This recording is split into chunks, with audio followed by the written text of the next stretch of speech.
حي على الصلاة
الحمد لله نحمده ونستعينه ونستغفره ونؤمن به ونتوكل عليه ونعوذ بالله من شرور أنفسنا ومن سيئات أعمالنا من يهده الله فلا مضل له ومن يضلل فلا هادي له وأشهد أن لا إله إلا الله وحده لا شريك له وأشهد أن محمدا عبده ورسوله أما بعد فإن خير الحديث كتاب الله وخير الهدي هدي محمد صلى الله عليه وسلم وشر الأمور محدثاتها وكل محدثة بدعة وكل بدعة ضلالة وكل ضلالة في النار. أعوذ بالله من الشيطان الرجيم. بسم الله الرحمن الرحيم. يا أيها الذين آمنوا اتقوا الله حق تقاته ولا تموتن إلا وأنتم مسلمون. يا أيها الذين آمنوا اتقوا الله وقولوا قولا سديدا يصلح لكم أعمالكم ويغفر لكم ذنوبكم ومن يطع الله ورسوله فقد فاز فوزا عظيما. يا أيها الناس اتقوا ربكم الذي خلقكم من نفس واحدة وخلق منها زوجها وبث منهما رجالا كثيرا ونساء واتقوا الله الذي تساءلون به والأرحام إن الله كان عليكم رقيبا. وقال جل شانه إذا زلزلت الأرض زلزالها. تمام قسم کی حمد و ثنا کبریائی اور بڑائی مالک ارض و سما کے لیے لائق و زیبا ہے. بادھو درود و سلام نازل ہو نبی آخر الزماں محمد ابن عبداللہ صلی اللہ علیہ وسلم پر. خطبہ مسنونہ کے بعد سورہ زلزال کی پہلی آیت کی تلاوت کی گئی ہے. اذا زلزلت الارض زلزالها کہ جب زمین کو جھنجھوڑ دیا جائے گا.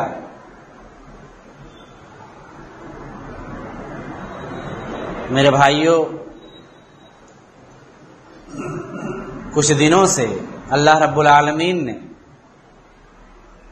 زمین کو جھنجھوڑنے کا کام کیا ہے اور مسلسل زلزلوں کے جھٹکے آ رہے ہیں، سوال یہ پیدا ہوتا ہے کہ آخر یہ زلزلے کیوں آتے ہیں؟ یہ پتھروں کی بارش کیوں نازل ہوتی ہے؟ رب العالمین طوفانوں کو کیوں بھیجتا ہے؟ کیا اللہ رب العالمین نعوذ باللہ جابر و ظالم ہے؟ کیا اللہ رب العالمین بندوں سے محبت نہیں کرتا؟ کیا اللہ رب العالمین جو ایک نطفے کو ماں کے پیٹ میں رحم میں رکھتا ہے اور 9 مہینے تک اس کی پرورش پرداخت دنیا کی کوئی طاقت اس کی پرورش کر کے دکھا دے؟ جو رب کائنات ایک بچے کی پرورش ماں کے رحم میں کرتا ہے، وہ رب العالمین اپنے بندوں پر پیدائش کے بعد اتنا جابر و ظالم، کیا اللہ رب العالمین ایسا ہے؟ نہیں، اللہ رب العالمین ارحم الراحمین ہے، رحم کرنے والوں سے زیادہ رحیم ہے۔ اللہ رب العالمین کے رحم اور رب العالمین کے شفقت و محبت کا اندازہ اس روئے زمین پر ہم نہیں کر سکتے۔ سوال یہ پیدا ہوتا ہے کہ آخر کیوں یہ زلزلے آتے ہیں؟ یہ عذاب کیوں آتا ہے؟ کیوں زمین کو رب العالمین ہلا دیتا ہے؟ کیوں جھٹکے محسوس کیے جاتے ہیں؟ میرے بھائیوں، اس امت پر رب العالمین 2 صورتوں میں عذاب یا زلزلے یا زمین کو دھسانے کا عذاب نہیں بھیجے گا۔ پہلی شکل یہ ہے کہ اس امت کے درمیان نبی کریم صلی اللہ علیہ وسلم موجود ہوں۔ کیا نبی صلی اللہ علیہ وسلم ہمارے درمیان موجود ہیں؟ نہیں، نبی کریم صلی اللہ علیہ وسلم 63 سالہ زندگی گزار کر کے اس روئے زمین سے رخصت ہو چکے ہیں۔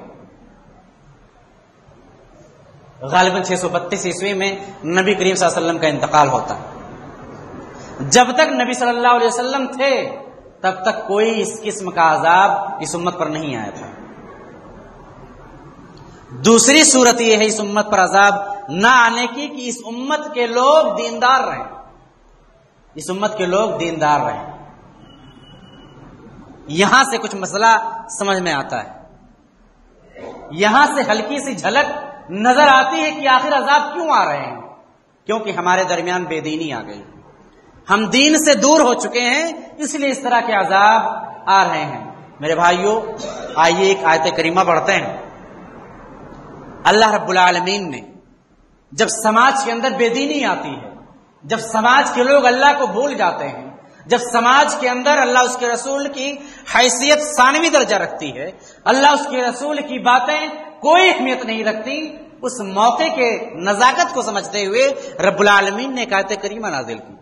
رب العالمین کا ارشاد ہے، قل ان کان آباؤکم وابناؤکم واخوانکم وازواجکم وعشیرتکم واموال اقترفتموها وتجارة تخشون کسادها ومساکن ترضونها احب الیکم من اللہ ورسولہ وجہاد فی سبیلہ فتربصوا حتی یاتی اللہ بامرہ واللہ لا یہدی القوم الفاسقین۔ یہ ایسی آیت ہے میرے بھائیوں کہ اس میں رب العالمین نے ایک انسان کی مکمل کمزوری اور ایک انسان کیسے دین سے دور ہوتا ہے اللہ رب العالمین نے اس آیت کریمہ میں بیان کر دیا۔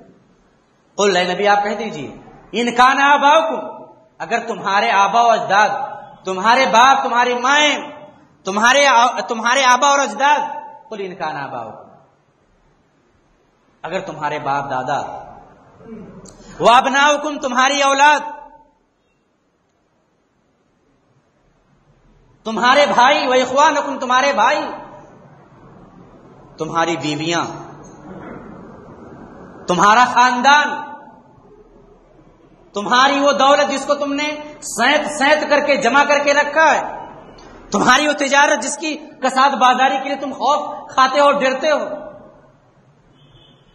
اور تمہاری عالیشان بلڈنگیں، احب الیکم، اگر تمہارے نزدیک زیادہ محبوب ہو جائیں، کس سے؟ من اللہ ورسولہ، اللہ سے، اس کے رسول سے، فتربصوا، تو اے لوگوں انتظار کرو، فتربصوا اے لوگوں انتظار کرو حتی یاتی اللہ بامرہ، یہاں تک کہ اللہ رب العالمین اپنا معاملہ لے آئے، اپنا حکم لے آئے. اور اللہ رب العالمین فاسق و فاجر لوگوں کو ہدایت نہیں دیتا. فاسق و فاجر کہتے ہیں اس شخص کو جو گناہ کو جانتے ہوئے بھی گناہ کرے، جو برائی کو برائی سمجھتے ہوئے گناہ کرے، جو غلطی کو غلطی سمجھتے ہوئے گناہ کرے. شریعت اسلامیہ میں اس کو فاسق و فاجر کہتے ہیں. میرے بھائیو، آج اگر لوگ دین سے دور ہیں، اللہ اس کے رسول سے دور ہیں، تو یہی 8 چیزیں جن کو گنایا گیا ہے، انہی چیزوں کے ارد گرد ہماری اور آپ کی زندگی گھومتی ہے، اور ہم لوگ اللہ اس کے رسول کے ذکر سے اور اللہ اس کے رسول کی فرمانبرداری سے غافل ہو جاتے ہیں. کیا ایسا نہیں ہے کہ مال کی لالچ میں ہم حلال و حرام کی تمیز نہیں کرتے؟ کیا ایسا نہیں ہے کہ اولاد کے اسٹیٹس کو بہترین بنانے کے لیے، اپنی اولاد کو آسمان پر بٹھانے کے لیے نہ حلال سوچتے ہیں نہ حرام؟ اپنی بیوی کو خوش کرنے کی خاطر، بال بچوں کو خوش کرنے کی خاطر ہم کس کس طرح کے اعمال کرتے ہیں، اس کا ہم اور آپ بخوبی اندازہ رکھتے ہیں. ہر انسان اپنے لیے خود آئینہ ہوتا ہے. مجھے ضرورت نہیں ہے آئینہ دکھلانے کی. ہم میں سے ہر انسان سوچے اور غور کرے، کیا ایسا ہے کہ رب العالمین نے جس انداز سے اللہ اس کے رسول کی اطاعت کرنے کی بات کہی تھی ہم نے اور آپ نے کی؟ غور کریں، اپنے سامنے آئینہ رکھیں، اپنے اعمال کا محاسبہ کریں، اپنی زندگی کو پڑھیں، اس پر غور کریں.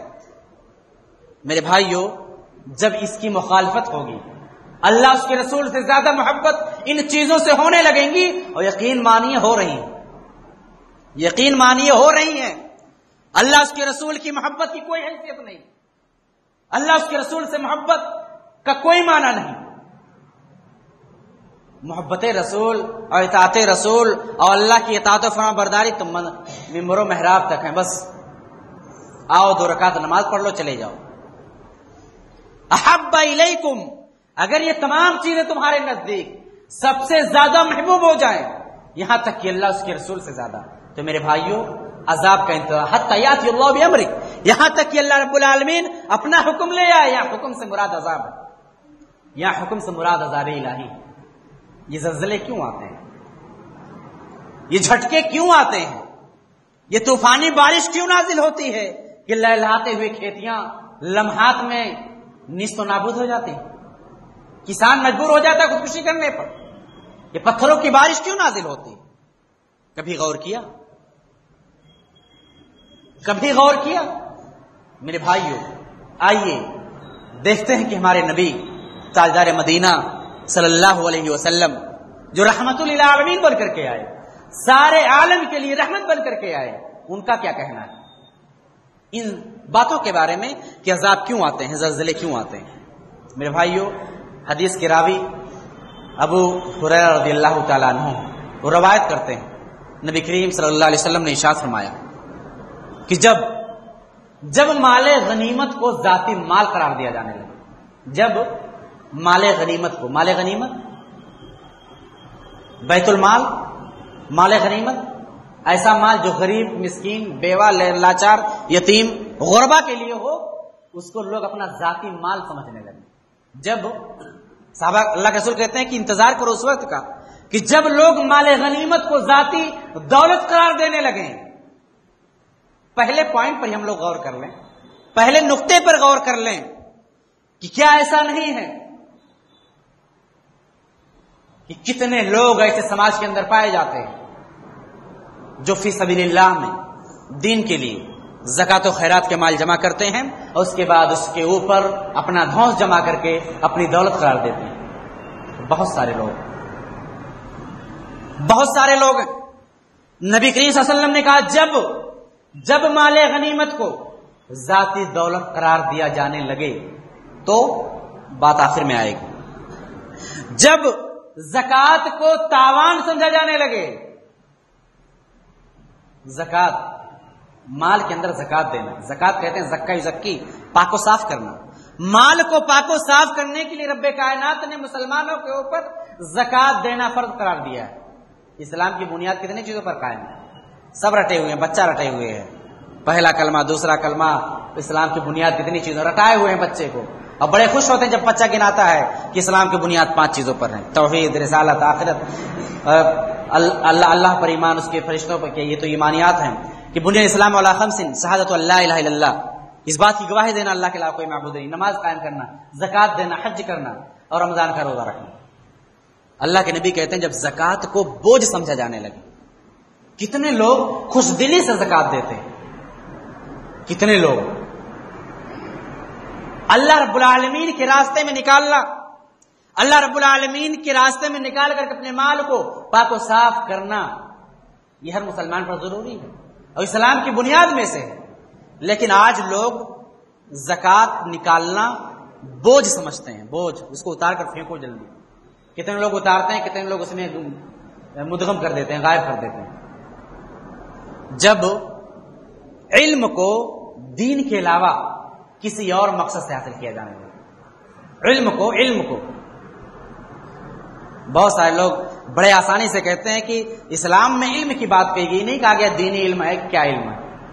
علم کوئی بھی حاصل کرو، چاہے چین جانا پڑے، جاپان جانا پڑے، امریکہ جانا پڑے، برطانیہ جانا پڑے، کہیں بھی جانا پڑے، دین کی علم کی بات آئی ہے، علم حاصل کرنا ضروری ہے۔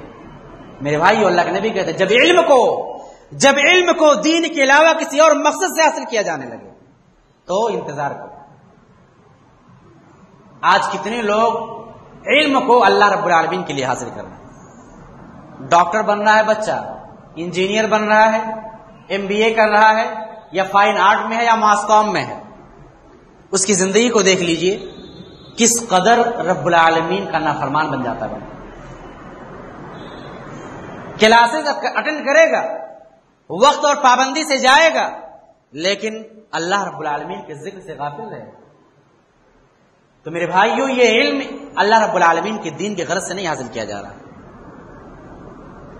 اللہ کے نبی کہتے ہیں جب علم کو دین کے علاوہ کسی اور مقصد کے لیے حاصل کیا جائے، اسے یہ پتا چلا کہ کوئی بھی علم ہو، اگر اس میں اللہ رب العالمین کی رضامندی موجود ہے، اس میں اللہ کی خوشنودی موجود ہے، اگر اللہ رب العالمین کی مشیت اور اس کی رضامندی ہم چاہتے ہیں تو وہ علم انشاءاللہ علم دین ہوگا۔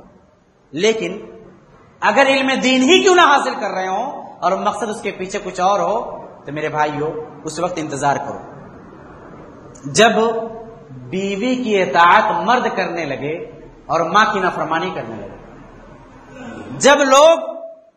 جب لوگ بیوی کی اطاعت اور ماں کی نافرمانی کرنے لگے، بیوی کی اطاعت کرنا غلط نہیں ہے، بیوی کی بات ماننا غلط نہیں ہے، لیکن جب بیوی غلط بات پر ابھارے، جب بیوی غلط چیزوں کا حکم دے، جب بیوی اپنے آپ کی ماں کے خلاف آپ کو بھڑکائے، جب بیوی آپ کے گھر والوں کے خلاف آپ کو بھڑکائے، تو بیوی کی اطاعت نہیں کرنی، ان کے حقوق کو پورا کرنا ہے۔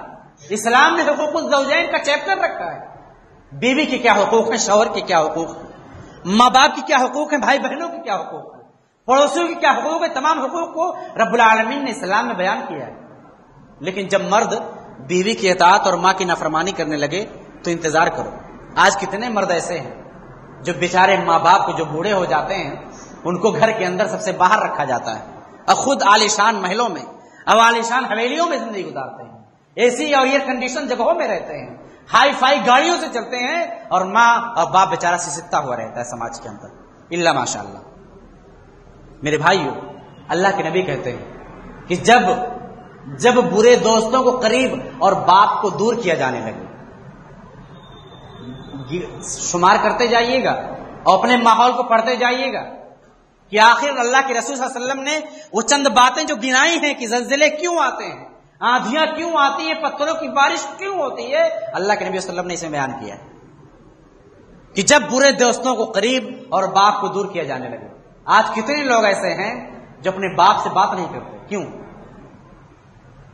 اب برے دوستوں کے ساتھ کس قدر گھل مل جاتے ہیں کہ ان کے ساتھ اٹھنا بیٹھنا، چین و سکون، اطمینان، کہ اگر ان کے پاس نہ جائیں تو سکون نہیں مل پائے گا، اور باپ سے چاہے ایک ہفتے تک نہ ملے ہوں کوئی فرق نہیں پڑتا۔ جب مسجدوں میں شور و غل مچایا جانے لگا، جب مسجدوں میں شور و غل، ہنگامہ، ہماری مسجدوں میں ہنگامے مچائے جاتے ہیں، اور سنا ہے موتی مسجد اسی نام سے مشہور ہے کہ یہاں پر لڑائی جھگڑے خوب ہوتے ہیں۔ اللہ کے نبی کہتے ہیں کہ جب مسجدوں میں شور و غل مچایا جانے لگے، دنیاوی معاملات کو مسجدوں میں حل کیا جائے، تمام جھگڑوں کو مسجدوں میں حل کیا جائے، شور و ہنگامہ مچائے جانے لگے۔ اور شیخ عبدالسلام مدنی نے جو خطبہ دیا تھا بہت پہلے، اس میں مجھے ایک بات یاد آئی۔ حضرت عمر رضی اللہ تعالیٰ عنہ موجود تھے، دو شخص مسجد میں بہت تیز آواز میں بات کر رہے تھے۔ حضرت عمر نے پوچھا تم لوگ کہاں کے ہو؟ کہا کہ میں فلاں جگہ سے ہوں۔ حضرت عمر نے کہا اگر تم مدینہ کے ہوتے تو میری لاٹھی ہوتی، تمہارا پیٹھ ہوتی۔ مسجد نبوی میں آواز بلند کرتے ہو، ممبر و محراب مسجد تو احترام کی جگہ ہے، یہاں پر ایسی باتیں نہ کہو کہ رب العالمین ناراض ہو جائے۔ شگفتگی، شائستگی، متانت، نرمی، یہ تمام چیزیں ہونی چاہیے۔ نبی صلی اللہ علیہ وسلم کہتے ہیں جب مسجدوں میں شور و غل مچائے جانے لگے تو انتظار کرو، اور جب قوم و ملت میں قوم کے فاسق و فاجر لوگ قیادت کرنے لگے، سردار بن جائیں، قوم کے کمینے لوگ قوم کے سردار بن جائیں۔ آج دیکھیے کون لوگ قوم کے سردار ہیں؟ بیچارہ جو نیک ہو اس کو ملا کہہ کر کے اسے سماج سے الگ کر دیا، اسے کچھ پتا تھوڑی ہے، یہ سماج کے بارے میں کچھ نہیں جانتا۔ اللہ کے نبی کہتے ہیں کہ جس کو تم نے ملا کہہ کر کے الگ کیا ہے، جسے تم نے سیدھا سادہ کہہ کر کے بھولا بھالا کہہ کر کے الگ کیا ہے، وہی اس بات کا زیادہ حقدار تھا کہ قوم ملت کی سربراہی کرتا، وہی قیادت کرتا۔ اللہ کے رسول کہتے ہیں کہ جب قوم کے کمینے لوگ سردار بن جائیں تو انتظار کرو، جب لوگوں کی عزت، لوگوں کی تعظیم ان کے شر اور فتنے سے کیا جانا ہے۔ فلاں بھائی آ رہے ہیں، بھائی کا خوف ہے، ان کا عزت کیا جائے، کیوں؟ ان کے نام کے ڈر سے۔ داؤد بھائی نے حکم دیا ہے، بات ماننی ہے۔ شکیل بھائی نے یہ کہا ہے، بیچارہ نام سنتے ہی اس کی ہچکیاں بچ جاتی ہیں۔ جب لوگوں کی تعظیم ان کے شر اور فتنے کی وجہ سے کیا ہے، لوگ اس لیے عزت نہیں کرتے کہ بڑا اعلیٰ معیار کا ہے، اعلیٰ اخلاق کا ہے، بڑا لوگوں کے حقوق کو پورا کرتا ہے، لوگوں کا پاس و لحاظ کرتا ہے، لوگوں کی عزت تکریم کرتا ہے۔ نہیں، عزت اس لیے کی جاتی کہ اتنا کمینہ ہے کہ اگر دیکھ لے گا کہ میں نے آگ اٹھا دی تو مجھے گولی مار سکتا ہے، میری زندگی دوبھر کر سکتا ہے، میرے خاندان والوں پر آفت بن سکتا ہے، اس لیے اس کی عزت کی جائے۔ جب شراب پی جانے لگے، شرابیں عام ہیں، مسلم نوجوان، مسلم طبقہ بہت زیادہ اس میں لگا، جب گانے بجانے والیوں کی کثرت، کس کی؟ گانے بجانے والیوں کی۔ آج اتنے لوگ مسجد میں بیٹھے ہیں، موبائل نکال لیجیے اور موبائل میں دیکھ لیجیے کہ سب سے برہنہ خیز جو گانے ہوں گے وہ ان کی موبائلوں میں ہوں گے۔ اللہ کے نبی کہتے ہیں کہ جب گانے بجانے والیوں کی کثرت، خوبصورت سے خوبصورت حسینائیں، خوبصورت سے خوبصورت دوشیزائیں کہ جو ننگا ناچ ناچتی ہوں، ان کی ریل پیل ہو، سب سے زیادہ ان کو سنا جانے لگا ہو۔ آج ہماری ٹی وی، ہمارے وی سی آر، ہماری موبائلیں، ہمارا گھر اس سے بری ہے، اس سے بری ہے۔ گانے بجانے کے آلات، ہمارا نوجوان کان میں ٹھونس لیتا ہے، ایئر فون اور گانے سن رہا ہے، مست ہے، کہتا ہے کہ اگر ٹینشن ہو جائے تو چند گانے سن لو، سکون مل جائے۔ ہمارے نبی تھے جب پریشان ہوتے تھے تو سکون کہاں سے حاصل کرتے؟ گانا سن کر کے، حسین و دوشیزاؤں کی اور آوازیں سن کر کے۔ مسلمانوں، غیرت مر چکی ہے، آپ ہماری اور آپ کی غیرت مردہ ہو چکی ہے۔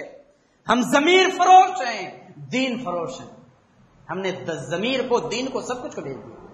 اللہ کے نبی کہتے ہیں جب مجھے کوئی پریشانی لاحق ہوتی ہے، جب میں پریشان ہوتا ہوں، جب میں بے چین ہوتا ہوں، میں فوراً وضو کرتا ہوں اور 2 رکعت نماز پڑھتا ہوں۔ اب آج کا یہ مسلم طبقہ جب اسے ٹینشن ہوتا ہے، بے اطمینانی ہوتی ہے، تو فلم دیکھتا ہے، گانے سنتا ہے، عیاشیاں کرتا ہے۔ میرے بھائیو، اللہ کے نبی کہتے ہیں کہ جب اس قوم کے بعد والے لوگ پہلے والے لوگوں کو برا بھلا کہیں گے۔ کتنے لوگ ایسے سماج کے اندر ہیں جو یہ کہتے ہیں، اگر کچھ لوگ دین پر چلنے لگے کہیں گے یہ 1400 سال پرانے لوگ ہیں، ان کا سماج سے کچھ لینا دینا نہیں ہے، یہ لوگ اس لائق نہیں ہے کہ سماج میں رہ سکے۔ یہ سب برے لوگ تھے. یہ لوگ امام بخاری، امام مسلم، محدثین، یہ سب بیکار لوگ تھے. آج دیکھو یورپ نے کتنا ریسرچ کیا، کہاں پہنچ گئی، آسمانوں پر قدمیں ڈال چکی. یہ سب علماء اور یہ سب ملا یہ سب ان لوگوں نے دین کا مذاق اڑایا.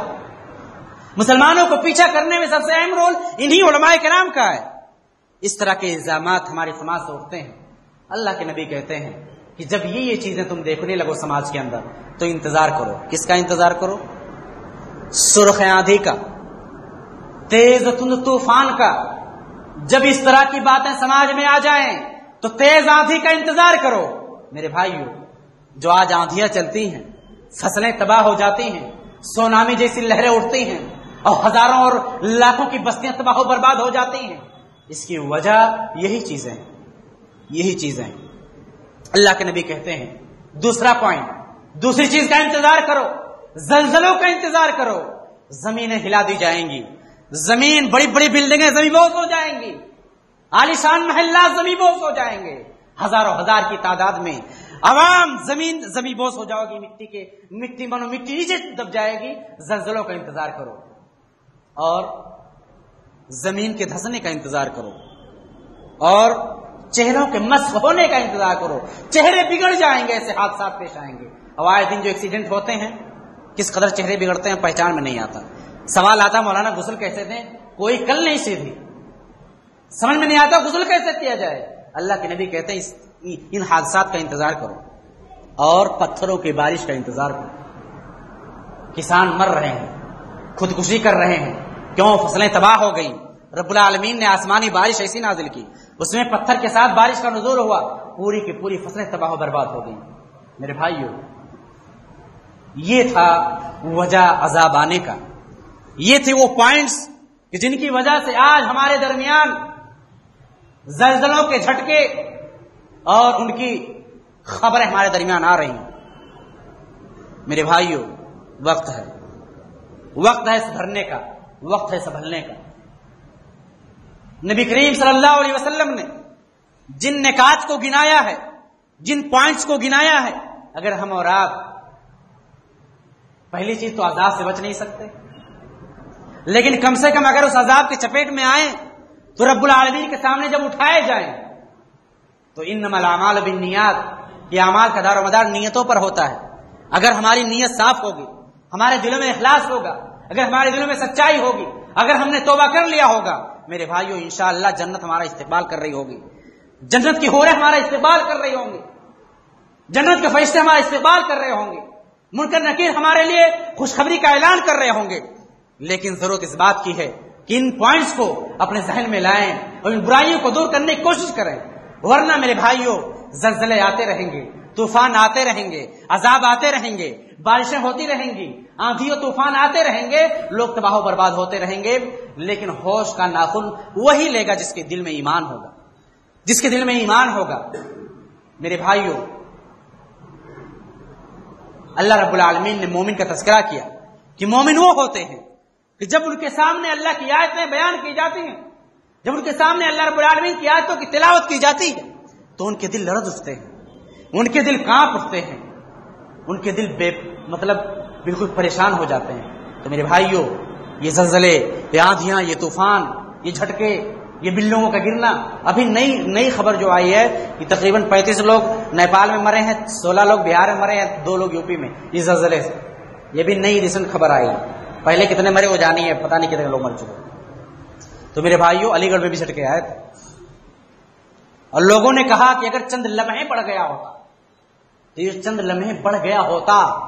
یہ جو بات کہی جا رہی ہے، جان لیجئے کہ اللہ کی طرف سے آپ اور ہمارے لیے موقع ہے سنبھلنے کا، موقع ہے سنبھلنے کا، اور موقع ہے توبہ کرنے کا. اور توبہ کریے، انشاءاللہ اللہ رب العالمین ہمارے گناہوں کو معاف کرے گا.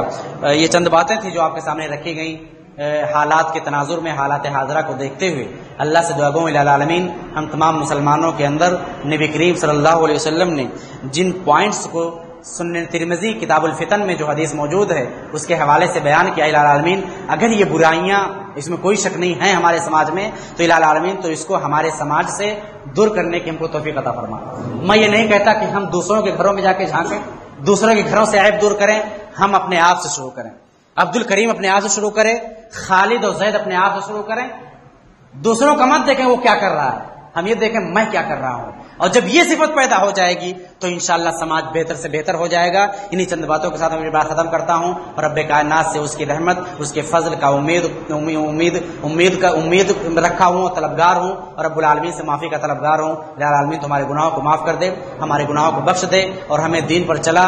ہم راہ راستے سے بھٹک گئے ہیں، ہلکا سا ادھر ادھر ہو گئے. رب العالمین تم کو صراط مستقیم پر لے آ. اقول قولی هذا استغفر الله لكم ولسائر المسلمين فاستغفروه انه هو الغفور الرحيم.